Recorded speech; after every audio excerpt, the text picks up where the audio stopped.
Hello everyone and welcome back to the Witch of Bees and Bones. It is a sunny afternoon in New Hampshire.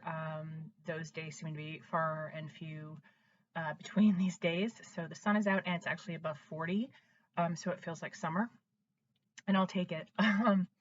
So today I wanted to sit down and I wanted to talk about this beautiful deck that I received a couple of days ago. Full transparency, I wanted to wait several days to kind of get to know the deck because we are still getting to know each other. But I'm so excited about this deck. I had to share, and I may share again after I've used it for a while. But the name of it is the Obsidian Oracle, and I will link it down below. And I'm not sure how to pronounce her name. It's Megan, either Buccere or Buccere. I'm honestly not sure, and I'm sorry if I mangled that. But I will, but I'll link the deck below. I found it on Etsy. I ordered it. It came pretty quickly, and I just really liked the aesthetic of it. It's a nice size. It's really beautiful. This is obviously the black edition.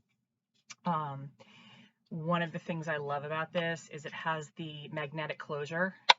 Oh, that sound, it's very pleasing.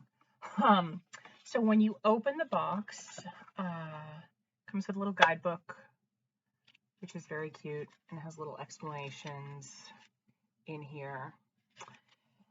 The thing I love about, one of the things, I'm gonna try to not gush too much, but frankly I don't care. I love this deck so much it's worth gushing over. One of the things I love about this deck is, as you all know, that I really love nature and the natural world, and the entire deck is based on that. It's based on animals, it's based on nature, it's based on plants, and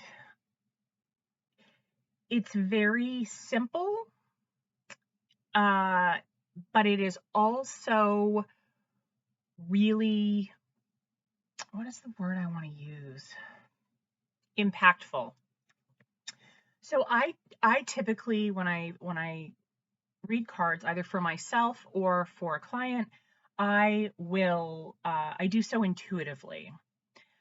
I also like to know what the guidebook says, because the artist, created this with something in mind, and I like to have informed thoughts.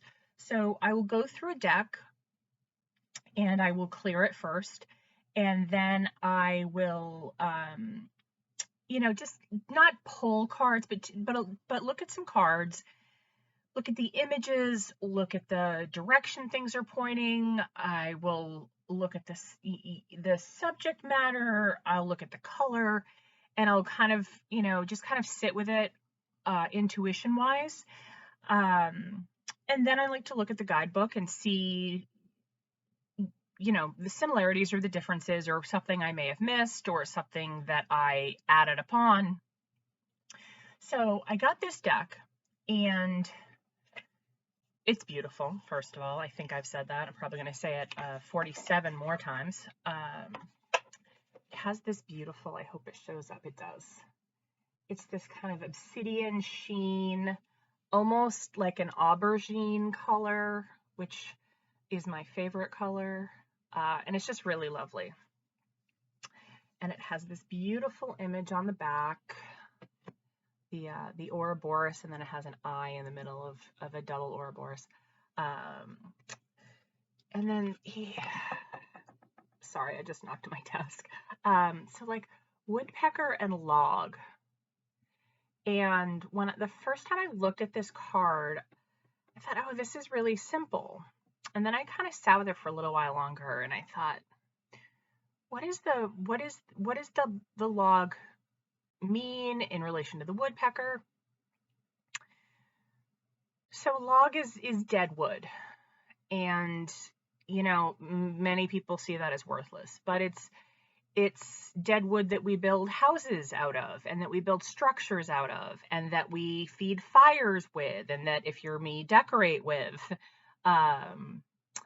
And then the woodpecker, I have woodpeckers all around. My favorite is the pileated woodpecker. It's the largest woodpecker. They're a direct, well, I don't want to say direct. They're a cousin of the ivory-billed woodpecker, which is extinct, but they're very large and they're very loud. This is a little tiny one, not a pileated. But I have a lot of woodpeckers around my home, and they're one of those animals that you often hear before you see them. And so, there's this isn't worthless just because it's in a different form. And sometimes you hear things before you see them. And then the guidebook kind of solidified that for me. And then here's another card. Fairy Wren and Smoky Quartz. See, they're very simple, but they're just so pretty.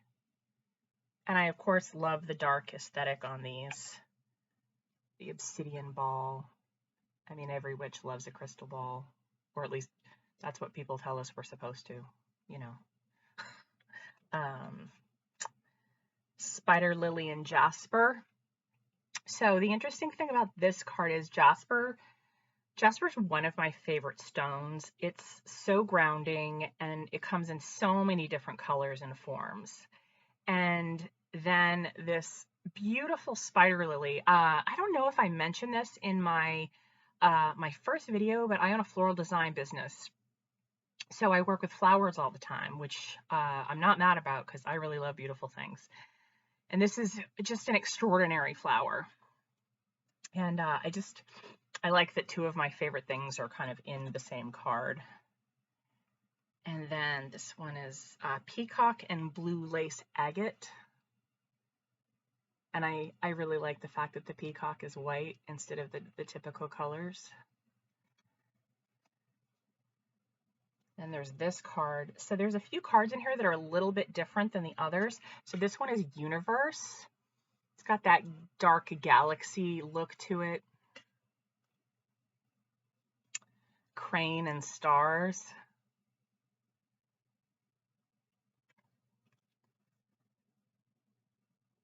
Bluebird and Helicopter Seed. Now the interesting thing about this card, and I'm going to spend some more time with it, Bluebird was one of my mom's favorite birds, and she passed away several years ago, and I've been doing a lot of healing around that relationship. And so now when I see them, it makes me smile, and in the winter we don't really see them here because it's too cold, and they're primarily bug eaters.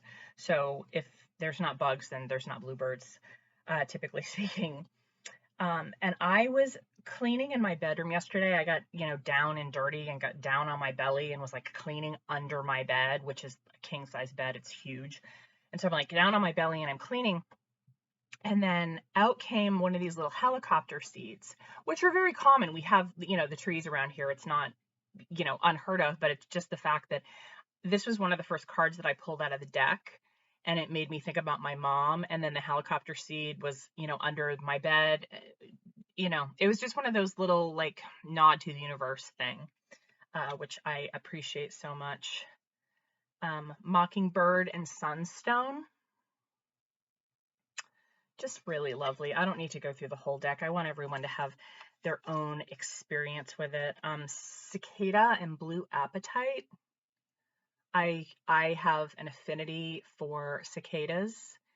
I think one, they're extraordinarily beautiful. Two, the fact that they spend the majority of their life underground in the nymph state and then they just come out and scream. I get it. So it's just, they're really lovely animals. And I get really excited in the summer when it's super hot and I'm walking around and it sounds like a horror movie because they're screeching. Spanish Luna and Rose Quartz. I love moths. I have a tattoo of a Luna moth. I have a tattoo of the Cropia moth. I just, again, really beautiful animals. Oyster and Citrine. It's really lovely.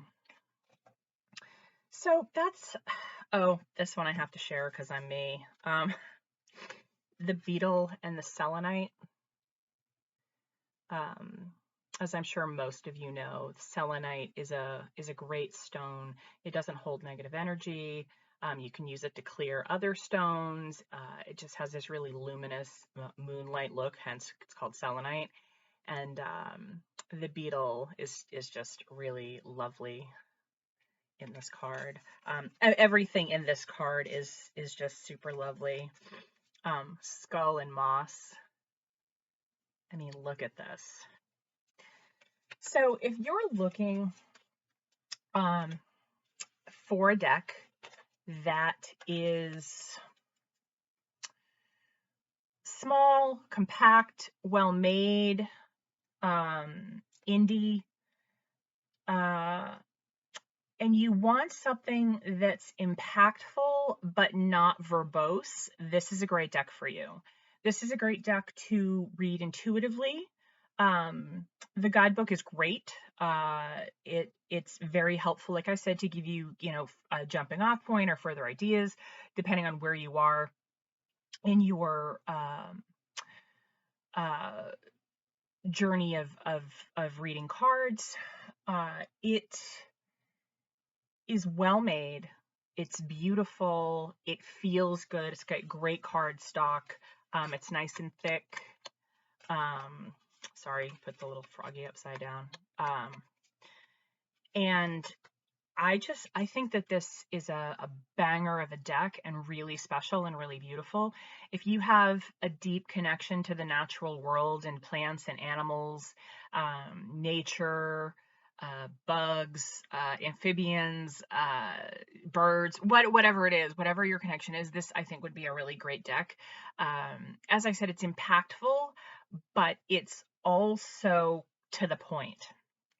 And I'm kind of in the place right now where I don't want to be led down the road by my hand.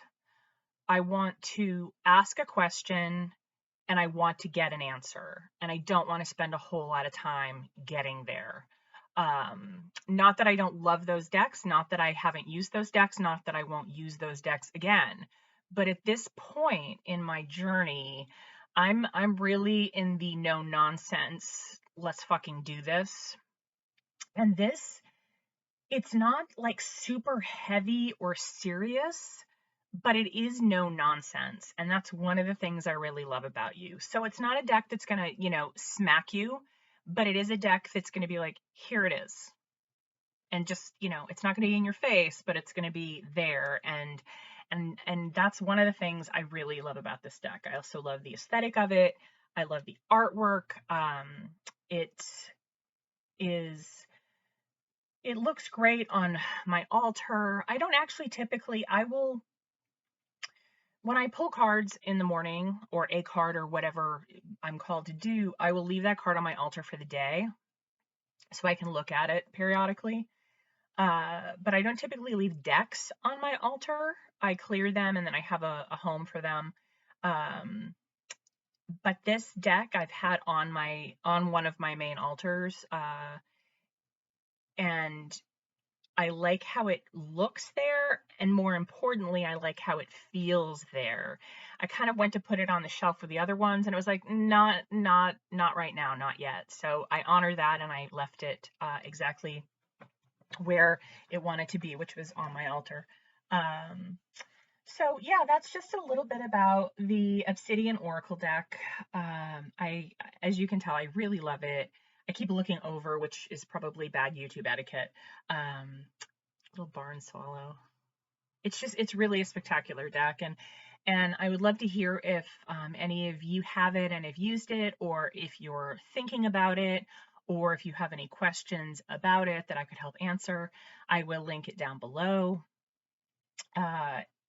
For someone like myself who spends so much time in nature, and my entire practice is nature based, to have a deck with both a darker aesthetic but also present the natural world in a really lovely way, it hit that really nice spot for me.